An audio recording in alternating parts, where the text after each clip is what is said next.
Hello everyone, আসসালামু আলাইকুম। সবাই কেমন আছেন? আশা করছি সবাই অনেক অনেক ভালো আছেন। সবাইকে স্বাগত জানিয়ে শুরু করছি নতুন আরও একটি রেসিপি।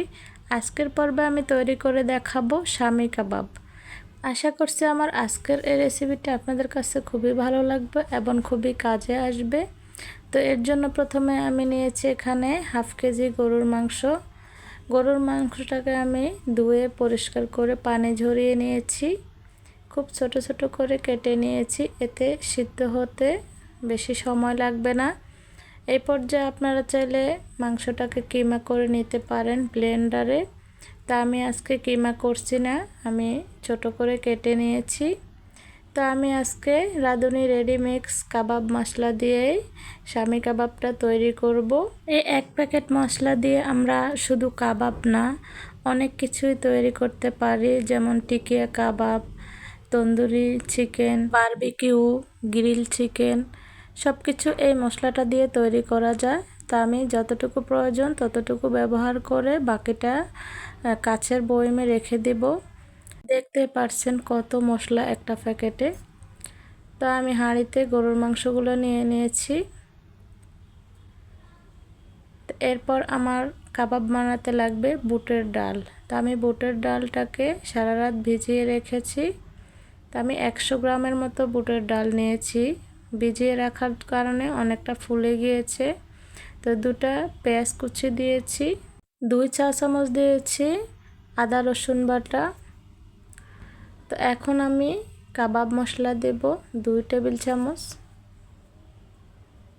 কাবাব মশলাটা দিয়ে কাবাব তৈরি করলে অন্য কোনো মশলার প্রয়োজন হবে না, জিরে বা মরিচ কোনো কিছু লাগবে না, এই একটা মশলাতে সব কিছু থাকে। তো সব কিছুকে একটু মিশিয়ে নিয়েছি। তো মেশানো হয়ে গেলে পর্যাপ্ত পরিমাণ দিয়ে দেব পানি। মাংস আর বুটের ডালটা সেদ্ধ হওয়ার জন্য যতটুকু পানি লাগবে ততটুকু পানি দিলে হয়ে যাবে। তো এখন আমি চুলায় বসিয়ে চুলাটাকে ধরিয়ে দেব। তো প্রথমে চুলাটাকে হাই ফ্লেমে রাখতে হবে খুব তাড়াতাড়ি বলক আসার জন্য। ঢাকনা দিয়ে বেশ কিছুক্ষণ রান্না করতে হবে মাংস আর ডালগুলো সিদ্ধ হওয়া পর্যন্ত। ঢাকনা সরিয়ে মাঝে মাঝে একটু নেড়ে ছেড়ে দিতে হবে। তো এরপর চুলাটাকে একটু লো ফ্লেমে রেখে বেশ কিছুক্ষণ রান্না করব। তো মাঝে মাঝে ঢাকনা উঠে একটু নেড়ে ছেড়ে দিব, এতে করে পাতিলের তলানিতে লেগে যাবে না। তাই তো পানিটা শুকিয়ে গিয়েছে, মাংস আর ডালটাও সিদ্ধ হয়ে গিয়েছে। এখন চুলা থেকে নামিয়ে একটু ঠান্ডা করে নেব। ঠান্ডা করে নেওয়ার পর এগুলোকে শিলপাটা বেটে নেব। তাই তো শিলপাটা বেটে নিয়েছি, আমি একবারে মিহি করে বেটে নিয়েছি। এখন আমি এখান থেকে অর্ধেকটা তুলে রাখবো আর অর্ধেকটা আমি ডিপ ফ্রিজে রেখে দেব। এটা সংরক্ষণ করে 6 মাসের মতো রেখে দিতে পারেন। আর বাকিটা আমি কাবাব তৈরি করে নেব। এখন কাবাব তৈরি করার জন্য আমার এখানে লাগবে একটা ডিম। তো একটা ডিম দিয়ে দিচ্ছি। এরপর দিয়ে দেব 2টো পেঁয়াজ কুচি। তো সাথে দিয়ে দিব আমি কিছু পেঁয়াজের বেরেস্তা। পেঁয়াজের বেরেস্তাটা দেওয়ার কারণে কাবাবটা খেতে বেশি ভালো লাগে। তো 2টো কাঁচামরিচ দিয়েছি, দিয়ে দিচ্ছি ধনেপাতা কুচি, 1 টেবিল চামচ দিয়ে দিচ্ছি আদা রসুন বাটা,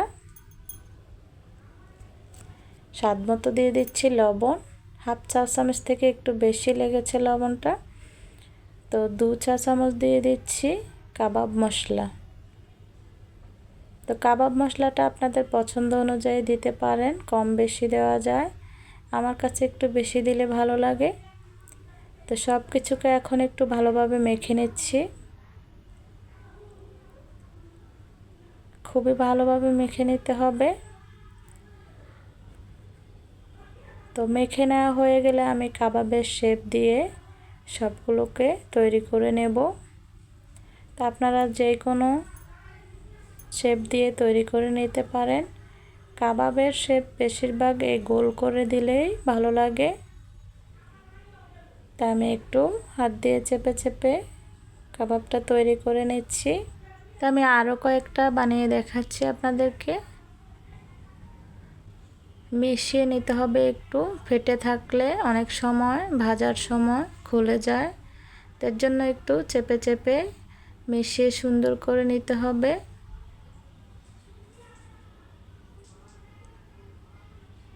তা আমি এক এক করে সবগুলো তৈরি করে নিচ্ছি। তো আমার যে কাবাবগুলো তৈরি করা হয়ে গিয়েছে আমি ওগুলোকে ভেজে নেব। চেষ্টা করবেন কাবাব তৈরি করার সাথে সাথে ভেজে নেওয়ার। তো খুব ভালোভাবে তেল গরম করে নিতে হবে। আমি আগে থেকে তেলটা গরম করে রেখেছি। এখন এক এক করে কাবাবগুলো দিয়ে দিচ্ছি। দেখে বুঝতে পারছেন তেলটা কতটা গরম হয়েছে। তো প্রথম অবস্থা কাবাব দেওয়ার পর একটু ফেনা ফেনা হয়ে যেতে পারে, এতে ভয়ের কিছু নাই।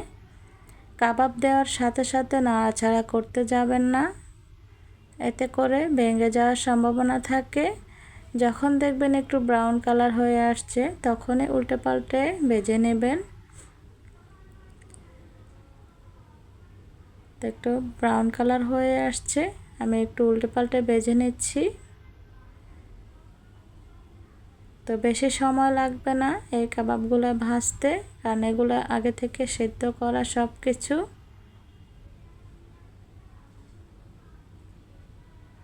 তো আমি উল্টে পাল্টে ভেজে নিচ্ছি। অনেকের কাবাব ভেঙে যায়, নরম থাকা অবস্থায় নাড়াচাড়া করে হয়তো এজন্য ভেঙে যায়। তা আমার কাবাবগুলো ভাজা হয়ে গিয়েছে, আমি একটু পরিবেশন করে নিচ্ছি। সৌন্দর্যের জন্য কিছু পেঁয়াজ আর ধনিয়া পাতা দিয়ে আমি পরিবেশন করে নিয়েছি। আজকের এই রেসিপিটি আপনাদের কাছে কেমন লেগেছে অবশ্যই কমেন্টে জানাবেন। আর যদি একটু ভালো লেগে থাকে আমার চ্যানেলটি সাবস্ক্রাইব করে পাশে থাকবেন। আর যারা ফেসবুক পেজ থেকে আমার ভিডিওটি দেখছেন তারাও অবশ্যই একটা ফলো দিয়ে দিবেন। আর এই কোরবানি ঈদে একবার হলেও কোরবানির মাংস দিয়ে এই কাবাবটা তৈরি করে খাবেন। আল্লাহ হাফেজ।